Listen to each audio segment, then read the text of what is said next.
So the next is about the political executives. Okay. In the first, we have seen that the House of People's Representatives, or the Parliament, and the House of Federation are the two federal houses. Especially the HPR is having the power to make laws. In other words, it is the lawmaker or legislator of the federal government. The next body of the government is the executive. So the federal executives consists of the Prime Minister and the Council of Ministers. Let's say the federal executives, the Prime Minister. Under this structure, the highest executive power of the federal government is vested with the Prime Minister. He is the head of the Council of Ministers, and he or she is accountable to the House of People's Representatives or to the Parliament. The Prime Minister runs the government. He or she is the head of the government, but the President is head of the nation. He runs some ceremonial activities. So the executive, or the what we call chief administrator or the chief executive, is the Prime Minister. The second is the Council of Ministers. The Council of Ministers has members. The first member is the Prime Minister. Second, the Deputy Prime Minister. Ministers and other members as may be determined by a relevant law. The third body of the federal government is the judiciary. Under the federal judiciary, let's see the structure and jurisdiction. According to Article 79 of the FDRE Constitution, all judicial powers, both at the federal and state levels, are given to courts. Hierarchy of courts in the country shows that there are federal and state courts. So with the federal hierarchy of courts, we will have the Federal Supreme Court having a cassation division. The cassation division is part of the Supreme Court, which is engaged with settling disputes having a particular or basic error of law. The next hierarchy is the Federal High Court, and the third is the Federal First Instance Court. Let's see how the judges of these courts are appointed. The Parliament appoints the President and Vice Presidents of the Federal Supreme Court, who are recommended by the Prime Minister. For the other courts, for the High Court judges and First Instance courts, the nomination is going to be made by the Federal Judicial Administration Commission, as is stated under Article 81, Sub 2 of the Constitution. So based on this recommendation, the Parliament appoints the judges. Once appointed, the federal judges will remain there until the age of retirement, unless there is a serious violation of disciplinary rules, gross incompetence or inefficiency, or illness that disables the judge from carrying out his or her responsibilities as a judge. This is stated under Article 79, Sub 4 of the Constitution. The Federal Judicial Administration Commission has 9 members, who are the President of the Federal Supreme Court, who is the chairman of that organization. The second is Vice President of the Federal Supreme Court, 3 members of the House of People's Representatives, the most senior judge of the Federal Supreme Court, the fifth, the President of the Federal High Court, the most senior judge of the Federal High Court, the President of the Federal First Instance Court. Next, let's see the state institutions. As we have seen, the federal government has 2 tiers of governments, the federal and state government. So at the federal level, we have seen there is the lawmaker, which is the Parliament. We have the executive, constituting the Prime Minister and the Council of Ministers, and the judiciary, having the hierarchy of courts at the Supreme, High Court, and First Instance Courts. So the next is about state institutions. The states have also similar structure. We are having the lawmaker, the law implementer or the executive, and the judicial bodies. We are having 9 member states and 2 city administrations. These 9 member states are the state of Tigray, the state of Afar, the state of Amhara, state of Oromia, the state of Somali, the state of Benishangul Gumuz, the state of the Southern Nations and Nationalities Peoples Region, the state of Gambela, and the state of Harari people. The 2 city administrations are the city administrations of Dredda and Addis Ababa. So let's say the state legislator or the state lawmaker. The state council represents the highest level of state authority. It's the lawmaking body, and it is similar with the parliament at the federal state.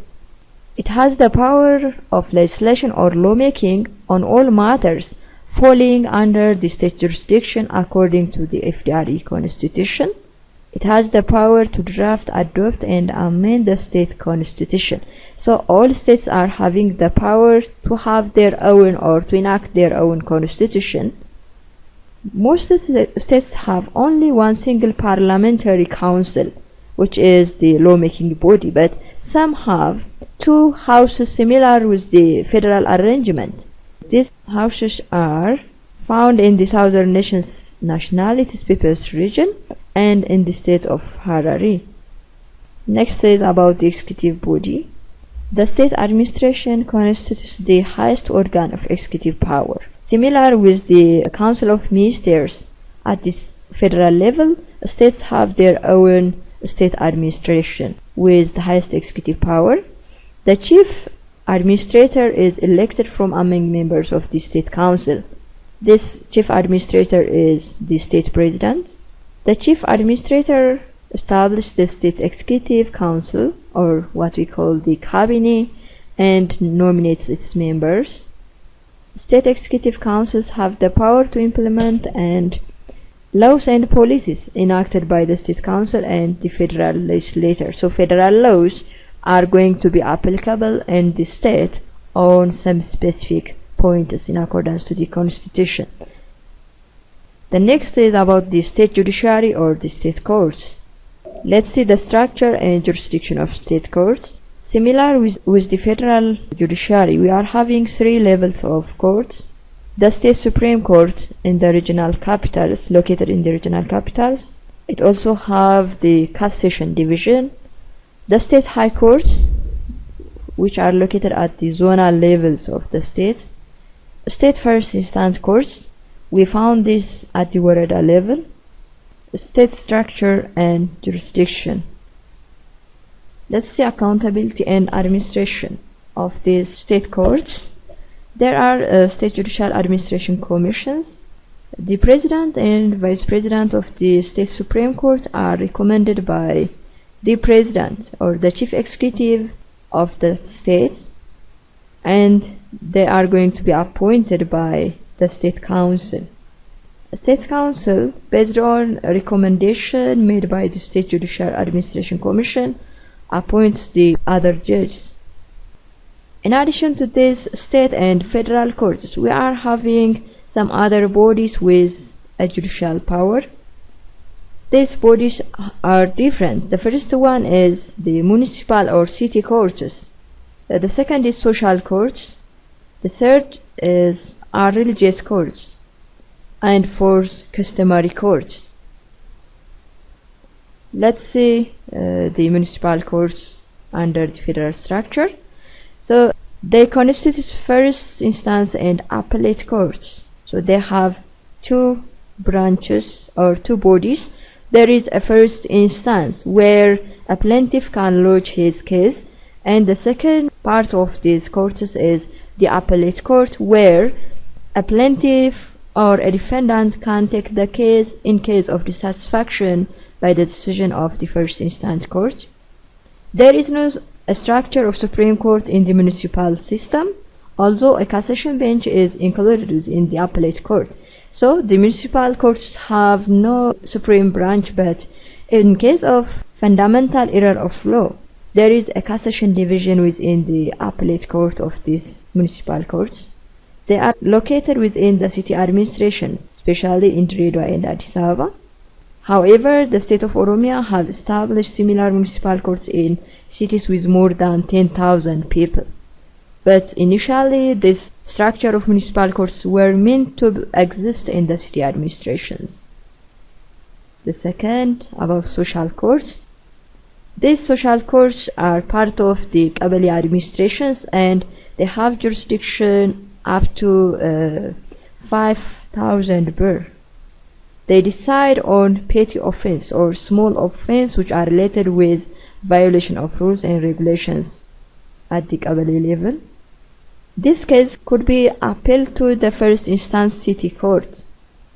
That means a plaintiff or defendant who is dissatisfied by the decision of the social court can make an appeal to the city court or the municipal court. The third structure is the religious courts. They decide on personal and family matters in accordance with religious and customary laws. They are established both at the federal and state levels. One of these practical religious courts is the Sharia court, which applies only Islamic law and have their own appellate system. They are established both at the federal and state levels. They have their own establishment proclamation, so they apply substantive laws of the Islamic religion, but procedurally they are going to apply the civil procedure code of the country. In addition to that, they have a budget from the government or from the state where they are located. In order for the Sharia courts to have jurisdiction on a family or property matter, the consent of the parties to that dispute is mandatory. They are accountable to the Federal Judicial Administration Commission. The last court is customary court. They are constitutionally recognized according to Article 78 sub 5 of the Constitution. They are evolved from traditional elder councils. These traditional elder councils in Ethiopia have a long history by settling disputes among a certain community. So the Constitution doesn't want to ignore these courts because they are taking a lead in settling disputes in different parts of the country, especially in the rural areas. Most disputes are resolved by the customary courts or traditional elder councils. Authority of these courts stem from tradition and local customs. We have this in most parts of the country. They carry out moral force and still operate widely as primary decision makers in rural areas throughout Ethiopia.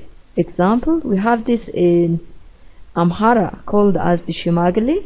In Tigray they are called as Baito and Abu Garab. In Oromia these are known as the Luba Basa. Their authority or their jurisdiction emanates from parties' consent. That means if the parties agree to take their case to the customary courts, then the customary courts will have power to see that case. But if there is no consent or agreement of the parties, this case should go to the courts of the federal or states as the case may be. Next is about the levels of government or the governance structure in Ethiopia. We are going to have 5 tiers of government, which constitutes the federal government, regional governments, of which we are having 11 regional governments, which includes the 9 national regional states and the 2 city administrations. So totally we are having 12 governments: the federal government, the 9 national regional states, and the 2 city administrations of Redwa and Addis Ababa. Zones are generally administrative office in the regional states or regional administrations. So exception is in the southern nations and nationalities peoples region, where zones have an elected assembly. But the elected assembly in other case we found at the regional level. So the regional government is having the highest power. Waradas, also referred to as districts, of which there are about 600 in the country. And finally the Qabalis are the smallest unit of local governance, of which we are having about 15,000 qabalis. So this is about the governance situation in the country. This data shows the governance condition up to 2006, and these are the governance indicators: accountability, political stability, governance effectiveness, regulatory quality, rule of law, and control of corruption. So in 1996 and 2006 we can see the variation. For instance, with regard to accountability and voice, that means participation of the community, in 1996 it was 23, but in 2006 it is 16.8. So you can see that there is some problem in the accountability of the governance officials due to different factors. Again, what we can see is rule of law. Let's see, rule of law in 1996 it was 17.1, but in 2006 it is 24. So there is some improvement in the implementation of law in the country. Control of corruption in 96 it was 7.3, but in 2006 it is 6.9.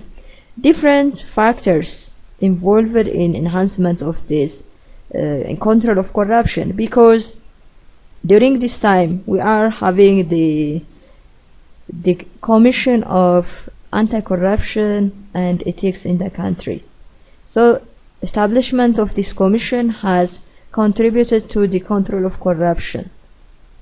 Thank you, and see you on the next session.